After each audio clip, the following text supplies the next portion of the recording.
Greetings and welcome to the Old Patrol HQ podcast. Today, we're going to do something a little different.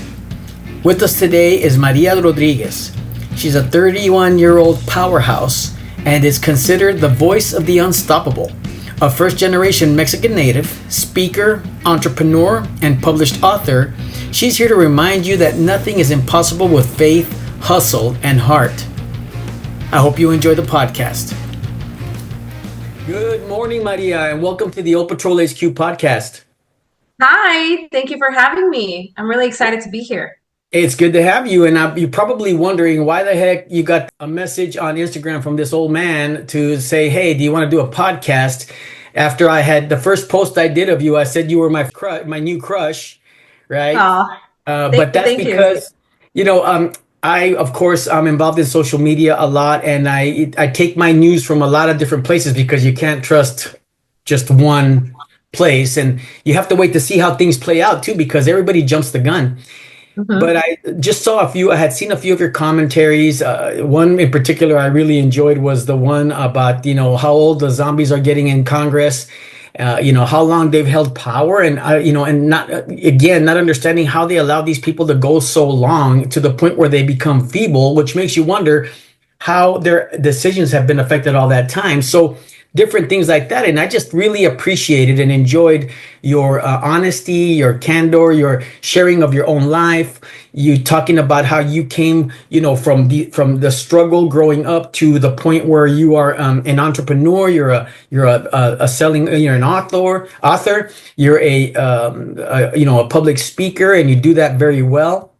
And so I was just curious, and I thought, then you got to speaking about a few immigration issues, which is my bread and butter. I retired about 5 years ago from the Border Patrol, and so you might get in trouble for, actually coming onto a podcast with an old Border Patrol agent. So be careful with that. I will. Ooh, I'm so scared. Yeah, I'm telling you, I'm so controversial. The federal government follows me and all that good stuff. Anyway, I forgot my aluminum hat, but yeah, I'll go get it. But thank you. But you intrigued me in the sense that it's so heartening because you look around and you start thinking, who's out there anymore? Who's telling the truth? Who's speaking? Especially to and I'm not big on separating Mexican from Black from the kind of things, and I'll explain a little bit why later. But just that. Someone because we're probably a generation apart roughly, and someone now going out there and having the guts to not only go out and get what they want and get what they, and work hard and preach it, but live it, but also be out there as social media influencers, spreading that word everywhere. Thank you. I am very happy to be here, right? Obviously, I'm not like some kind of special golden child. One of 6 kids, very normal. Before all the accolades, before all the public speaker, all that good stuff, I was an immigrant kid. I was brought here when I was a kid, and I knew the consequences of misbehaving. So we had to figure out a way to get legal. And I don't think that there is like an excuse for anyone to say, oh, it's not possible. Having a way to say, you know what, I'm going to get out of this and I'm going to be an example for my generation, for my community, and to lead them. Because growing up, you say we're like a generation apart. Our generations didn't have like a role model, a Tony Robbins, Joel Osteen. We didn't. It was like the pastor from. But you didn't have El Santo? No, I never watched Lucha Libre. That's another thing. Later on in life, I dated a wrestler, and he was in La Lucha Libre Mexicana, and he was like, I met El Enmascarado, and I was like, I don't know who that is. We used to, I'll tell you that story later, but, okay. We didn't have role models growing up. So, like you saw my post where I used to just disappear in magazines because that was like, I was like, wow, New York exists? What is New York? What is Las Vegas? I'm being raised in a border town where it's the majority, like 64% of the population is like in poverty, on food stamps, immigrants, illegals. And if you speak proper English, it's like, oh, whoa, hello, hi. And so you stood out like a sore thumb, especially if you practice a lot of the American culture and not just the Mexican culture, because in the border it is heavily, heavily Hispanic, like Mexican Hispanic, not like Mexican American Texan, like heavy Mexican Hmm. or Honduran or Salvadorian or whatever. And if you spoke English, it was like you would go to these restaurants and people were like, "You speak English? Oh wow, thank God I don't have to try to translate." And so that's why when I would get a job, it was so easy for me to like scale up because I was like, I speak English, I learned the language, and one thing that we were instilled was, you come to someone's house, you respect. Yeah. Respect their house, you follow the rules. And my mom used to always say, el muerto y el arrimado a los 3 días apesta. So basically, like if you're in someone's house and you're not helping out, you're not contributing, they're going to kick you out. So Yeah. I took that to heart with being part of the US. And so when I grew up, I made myself, go through the legal process so that I could be here legally because it's just like, who wants to live in fear? Who Right. wants to go and hide? Who wants to do all these things? So that's what I think that our community needs more of. They need accountability.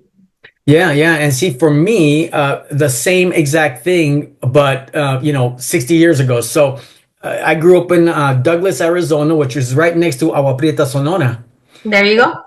And I remember there was no border fence, border wall, nothing. There was a barbed wire fence. When I was 15, we would jump the fence to Mexico, go party in the clubs, and then come back at 3 in the morning, walk back, and you never saw a border patrol Are agent. you serious? I kid you not, going through the board, going through the La Linea, it was like, American citizen, American citizen, American citizen. That's all you did. And you just went Yeah. across or we walked across, whatever. In fact, I even lived in Agua Prieta for 3 years. I had to walk across to go to school in Douglas every single day, walk my sisters to their schools before I got to school, which was an early morning, a long day for me. But I had no, growing up, it was desperate, it was poor, it was needy. We were always struggling. We lived in 15 different houses in 18 years. Wow. And most of those houses were had to be, either given to us by a church. My mother struggled as a single mom after a horrific of, 4 years with my dad. Our dad wasn't in the picture except at Christmas. And so, I didn't grow up instilled with anything except just a rabid, you know, learn to manipulate, learn to lie, cheat, and steal to get what we needed, Yeah. every single day. And so there was the only role model I did have. And funny enough, is like, El Santo is like the first time I saw him when I was like 9 years old, right? Oh, I was 8 years old.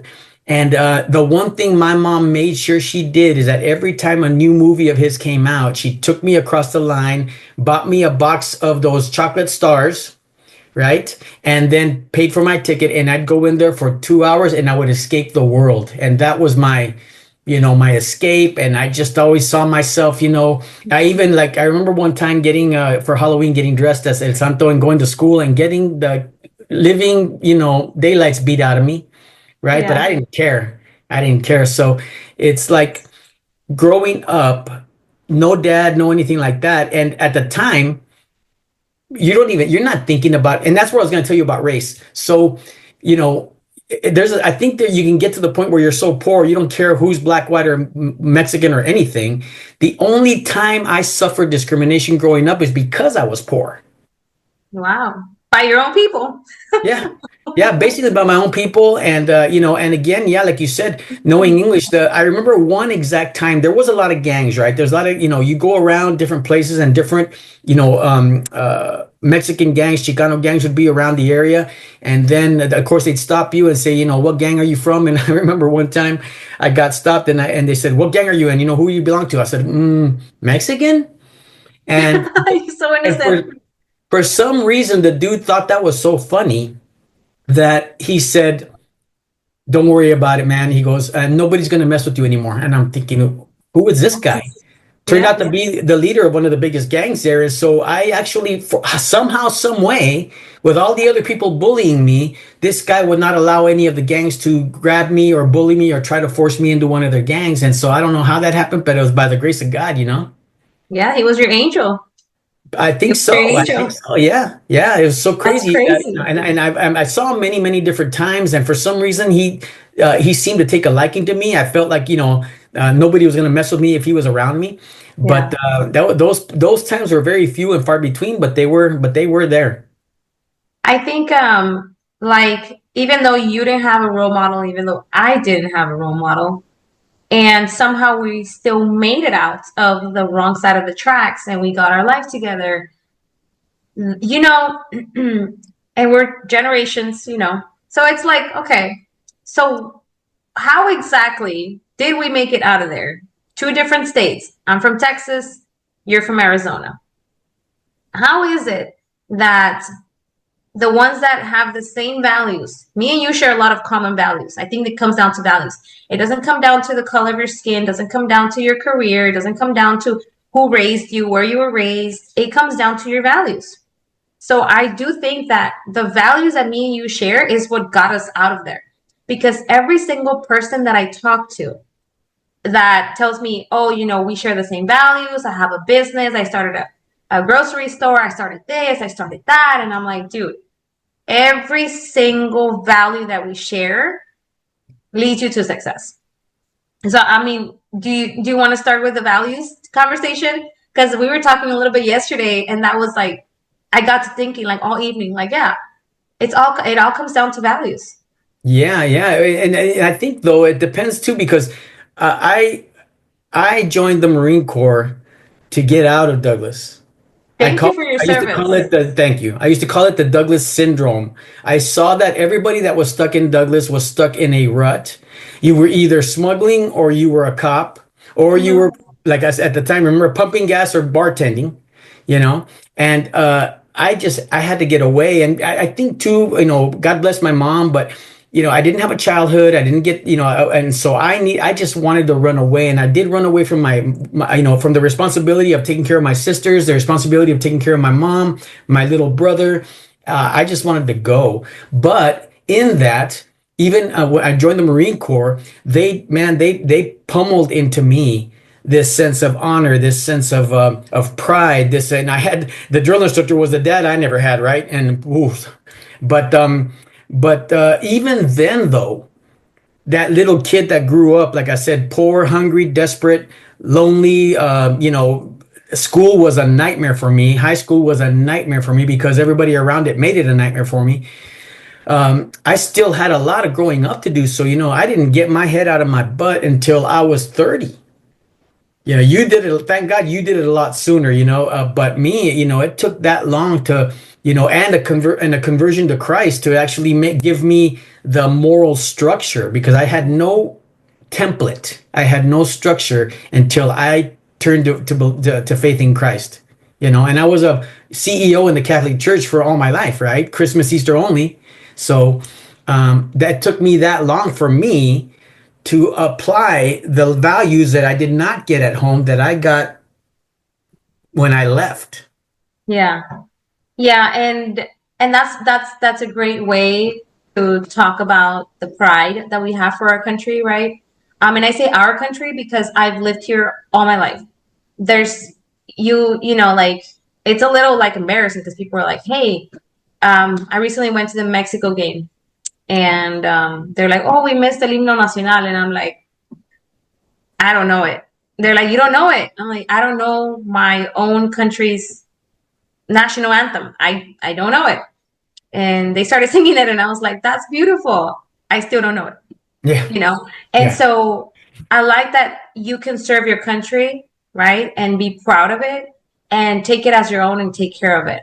And you said that you didn't grow up until you were 30. I think everybody has like their journey of getting out of the border town because border towns are rough. yeah, They're rough and they're poor and they don't have much opportunity. Where I come from, we were either border patrol, sheriffs, restaurant workers, or you were a stay-at-home mom. As you know, I have two kids and I was not a stay-at-home mom. I actually went the untraditional route and I became a working mom. And that just made me stand out like a sore thumb. In my town, I was a because it was like you're not married, you're working, the kids, they're babysitters. Like, what is this? Very traditional area. yeah, And most people there marry their high school sweethearts. Till this day, a lot of my high school friends are still married to their high school sweethearts. I was like, I can't be here. Like 2016, I was like, I gotta go. And I applied at a job in San Antonio as a restaurant manager, and I got the job, and I was like, bye. I packed all my stuff in a U-Haul, I broke my lease, and then I was like, see you later. Mostly because, like you said, there's very little opportunity in those areas. My area was ridden with like people that were poor, and they were all on government assistance, and they were all on housing. And I was like, where are the opportunities? Like, I've seen these magazines. I know these places Yeah. exist. Yeah. I gotta get out of here. I need to go find it. Well, see, I think the difference is that you were reading actual magazines with reality, and all I did was read comic books and watch luchadores all my life, fighting aliens and mummies and vampires and Frankenstein, right? So that probably Well, you was have those in Congress, so they're real. there you go. Exactly. That's perfect. Exactly right. Exactly right. But here's the thing for me, and you might, maybe this will be too strong for you, is that, you know, I do have pride in my Mexican heritage. Mhm. But I have, a lot more French, Italian. I think so. I have some part like Polish, Austrian in me. So I don't even know what I am, to be You're honest just with like you. a big sopa.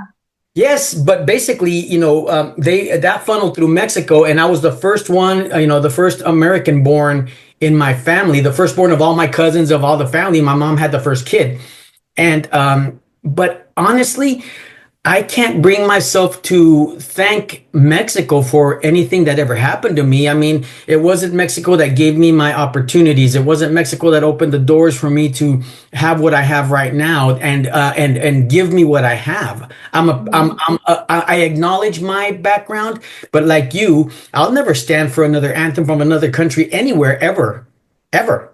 Can I tell you a story about Sure. Mexico? And I love my roots as well, because I'm obviously like Latina and Mexicana, and I love this.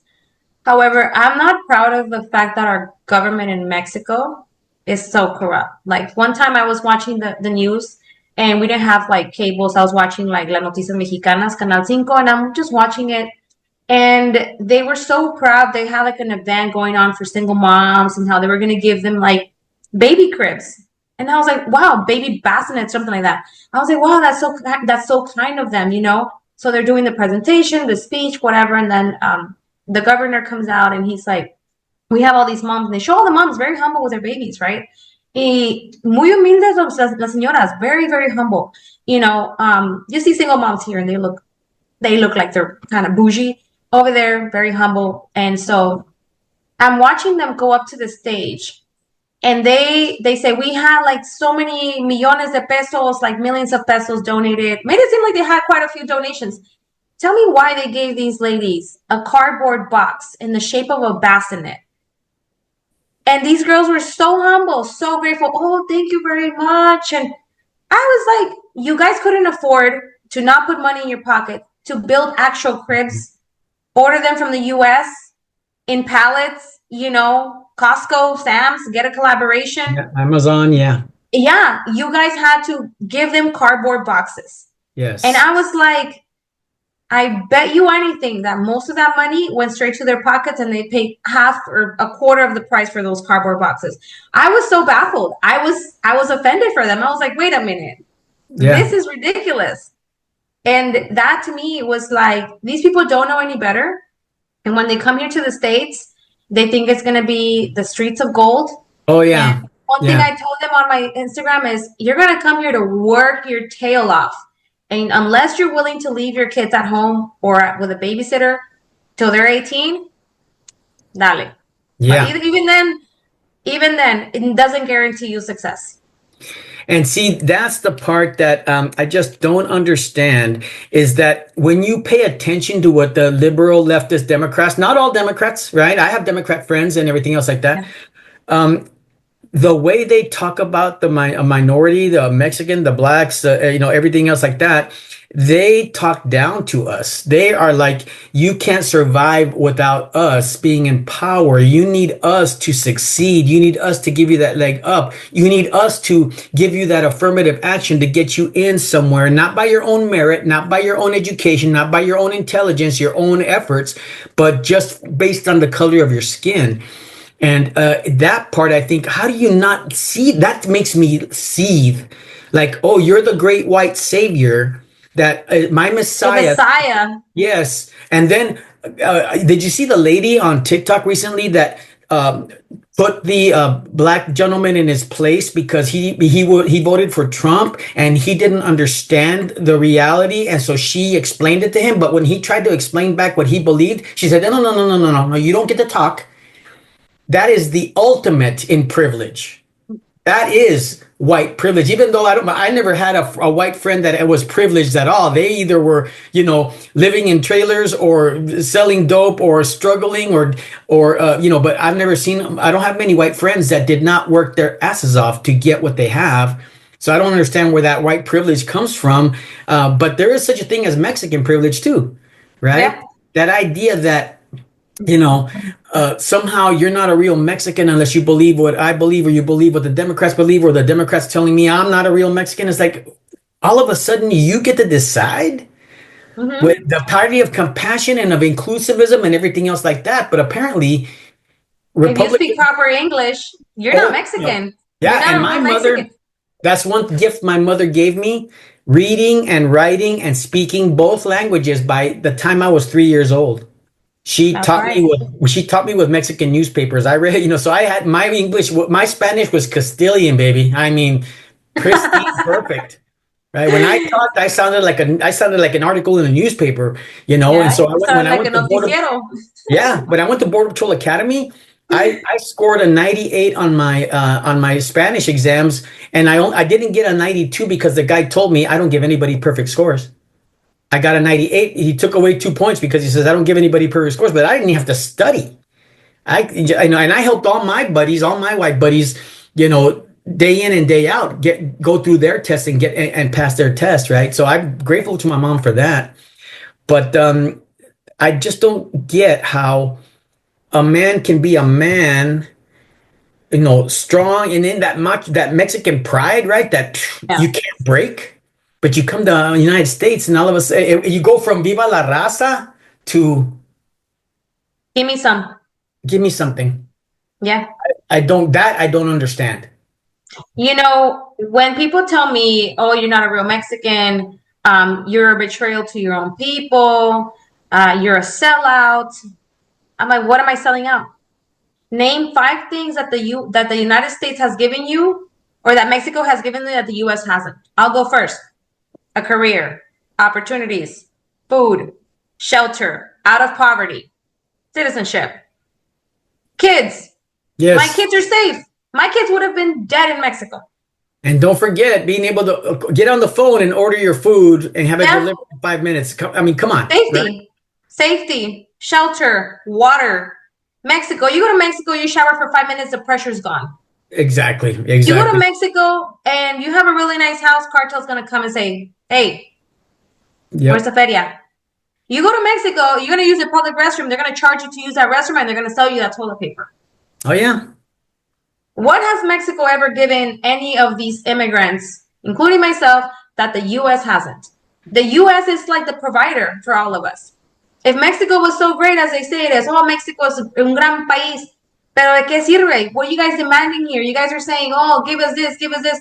Go and demand it in your country. Go Yes. back to Mexico and tell Mexico, I need food stamps. I need shelter. I need you to reform. Why do you go out here in the streets and protest for citizenship and all this crap, but you can't go back to Mexico and protest the same things?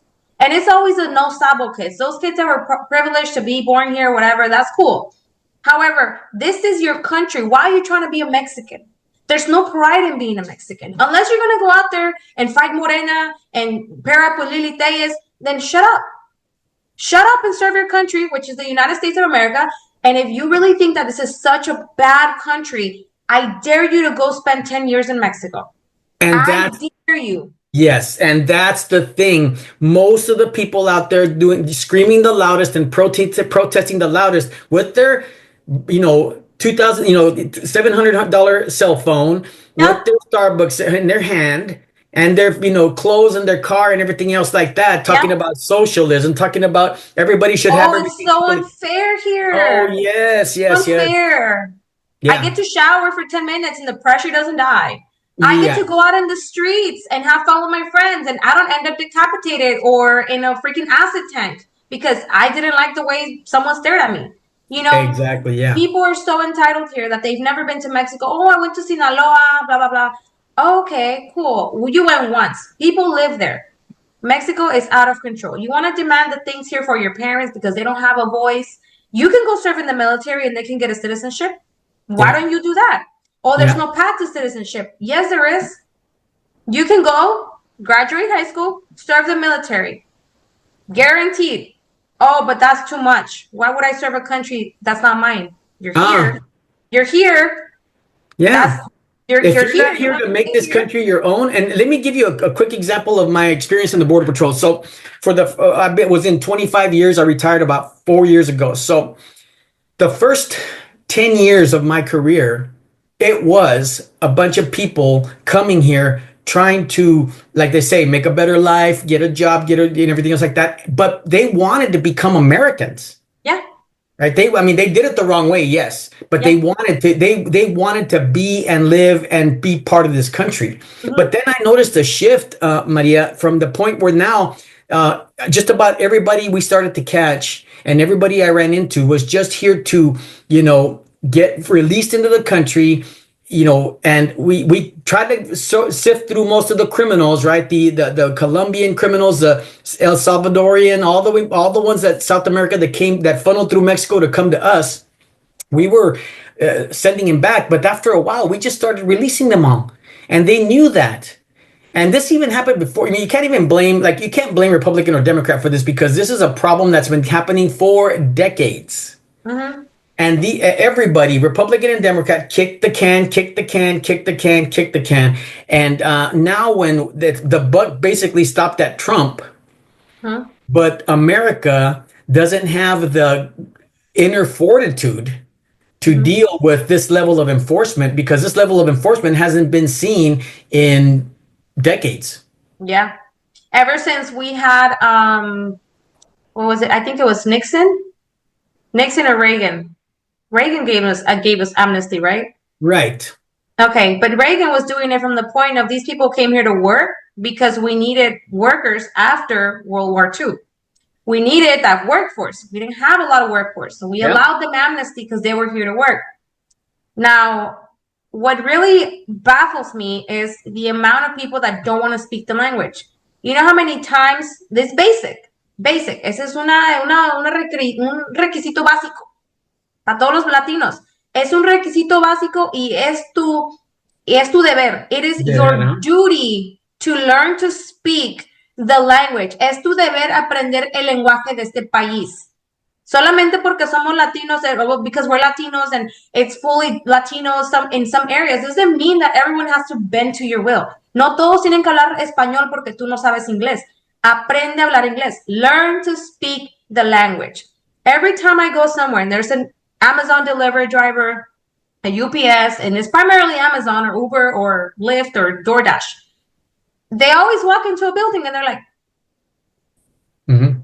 like con señas. And I'm like, dude, you already have a permission to work. You have your green card. You have your TPS. You have your asylum. Learn the language. Learn the language. It's free on Duolingo. It's free on YouTube. It's free on Speakify, whatever.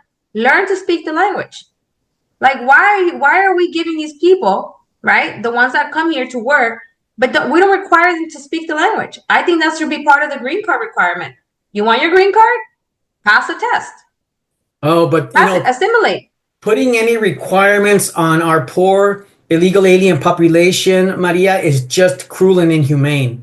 No, it's Right? not. It's a requirement. Well, Every no, no, country no, requires it. Hear me out, though. Hear me out, right? Yes, when you go to a park or you go to a beach, it says do not feed the animal The population wildlife. here, the squirrels, the wildlife here, because they'll become dependent.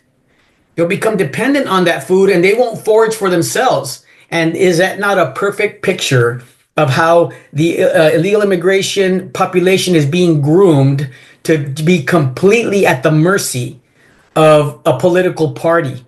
A Yeah. political party, right? So that doesn't work for the wildlife, but it works for Americans. No, America, it's Yeah. even worse for human beings. because human beings by nature, we will take the path of least resistance. You got to fight past fatigue, past exhaustion, past, your own flojera, right? Hmm. Your own laziness to get to where you got to go, because if you don't, then you get what you get. But to Yeah. sit there and demand, one thing you said that really struck out to me. You said, la persona que no ayuda, or what was it, that one? El Oh, el muerto. muerto y el arrimado, a los 3 días apesta. Yes, my one thing my mother told me, she says, if you get invited to a house, you better eat whatever's put in front of you. And I was a picky eater. Oh my gosh. Burgers, burgers, and that was all I wanted was burgers and fries and Dr. Pepper. That's all I ever Yeah. wanted to eat. And one day, a friend of my mom's took me out to El Rancho, and they sat there, and beautiful Yeah. family. And I got a plate with Menudo. eggs mixed Oh, with these onions that were this long, fat, thick onions, and I hate onions.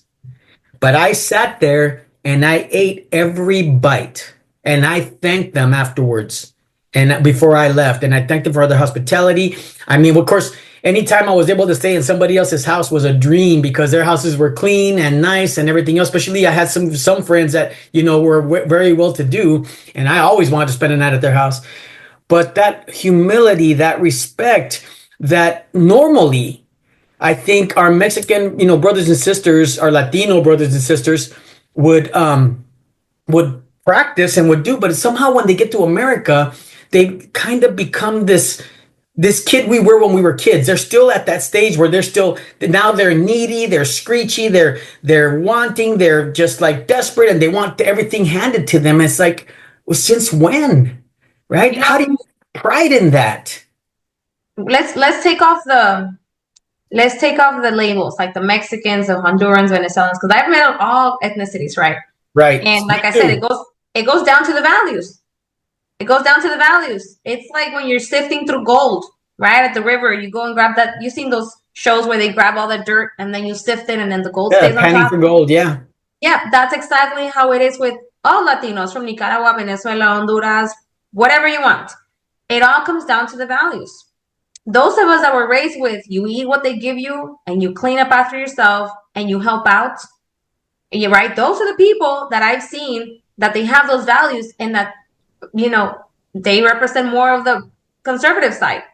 Because we were talking earlier, abortion is not part of our indoctrination when we're growing up as Mexicans. No, no, abortion is like, no, you are going to go straight to hell. That is something that certain people pick up that they think is okay because it's an easy way out. Like you said, the path of least resistance. What's so hard about actually practicing? Like, for example, from my instance, we were taught to wait till marriage, right? Some of us listen, some of us don't. I'm one of them.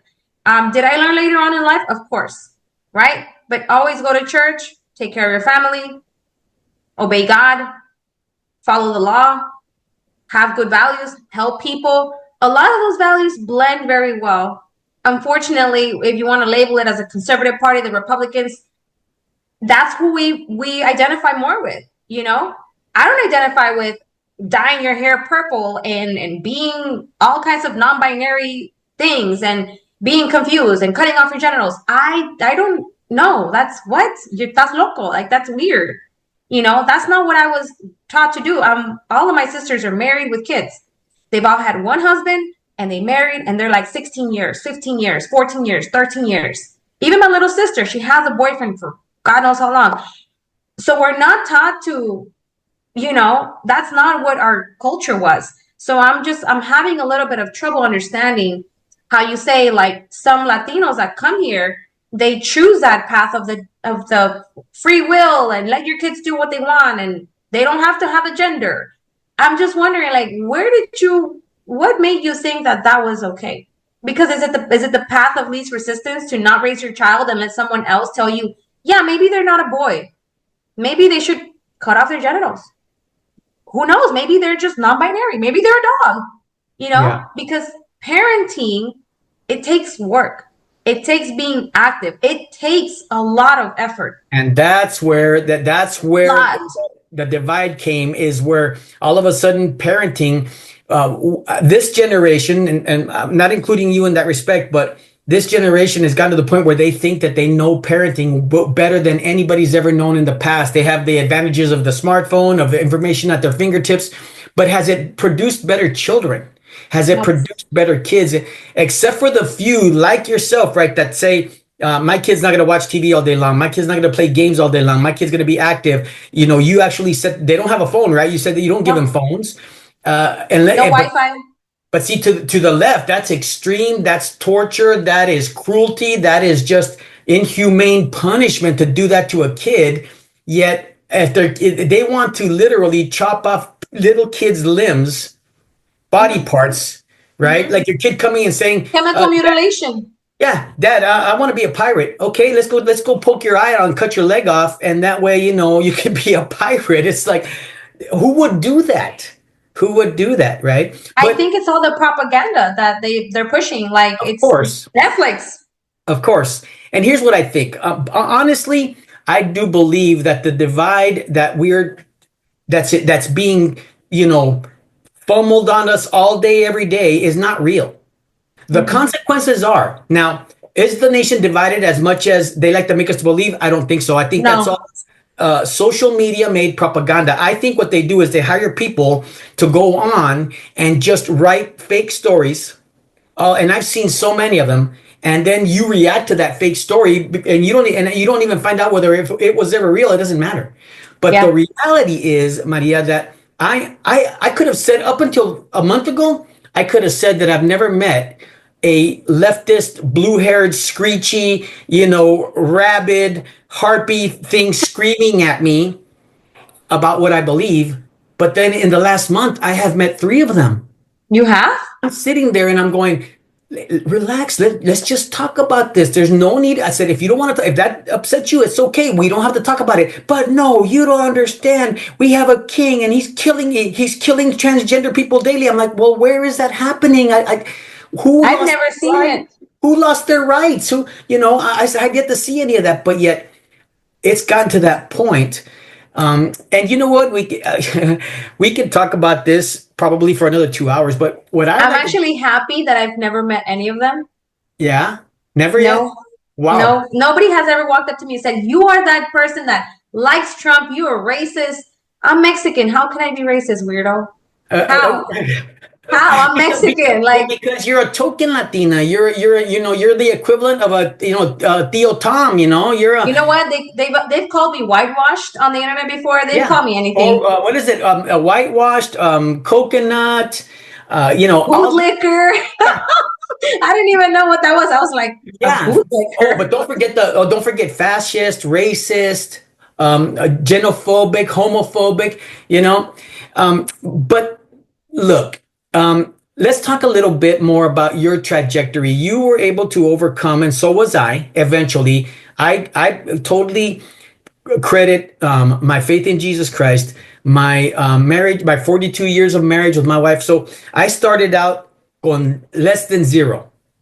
Now at 62, Maria, I have a beautiful wife. We've been happily married 42 years. She's only been happy for the last four, but that's a whole other podcast. Five kids, two Wow. great, I mean, two kids, five grandkids, two great grandkids. Not of my blood. I met my wife. She had two boys. So all of that was given to me. A career in the Border Patrol, 25 years. I retired with a retirement that I'm not rich, but I have need for nothing. But Nice. nobody gave me that. People say, oh, it must be nice. Oh, but hey, it must be nice. If you want what I want, do what I did. Yeah. Do what I did to get it. Walk a mile in my shoes. I wasn't home for the first 5 years of my career in the Border Patrol. And after that, I was sent all across the country. So there's that. I licensed and ordained minister. Also, served in my church for 25 years. I've been teaching the Bible for 30 years, right? So I Wow. have been given by God where I told you I should be in an extra room in my sister's house. If they still pumping gas, bartending, or I don't know what, Okay. because I had no drive, no structure, nowhere to go, nowhere to really, no ambition until the day that God got a hold of my life and said, hey, now it's time to become a man. And then the Bible defined for me what a man was. And then I took that, that's where I took my, and trust me, I'm not perfect, and God's still going to work on me till the day I die. But now I want to talk about you got out, right? Start from the point where you moved away from, you got that U-Haul and you got that job, and where did that take you from there? Well, at the time, I was a stripper. Greetings and a happy Halloween to you. I hope you really enjoyed this casual discussion I had with Maria Rodriguez. And I just want to assure you, no matter who you are, no matter what race you are or where you come from, it is never too late for you to start on your path to greatness, to success, to being financially stable. Maria started her path at 15, and it was a rough one. It was not easy, but she was on her path to success. And now at 31 years old, she manages a cleaning company, a successful cleaning company with 4 employees. So she is a job creator, an entrepreneur, a selling author. Okay. Me, I didn't get my head out of my butt till I was 30. At 30 is when I finally gave myself over to faith in Christ, which turned my life around. And Christ taught me how to be a man, which started with getting a job. And then I went on to a career in the Border Patrol, and that has allowed me to retire comfortably. So don't sit around. Don't make excuses. I used to think that the world owed me everything and that someone was coming to save me. Well, guess what? Nobody is coming to save you. And a lot of times our families are our worst enemies. But most of all, we ourselves are our worst enemies. So I hope you take this podcast for what it was intended. Take it to heart. Pray. Strengthen yourself. Put on your big boy or big girl pants and get to work. God bless you.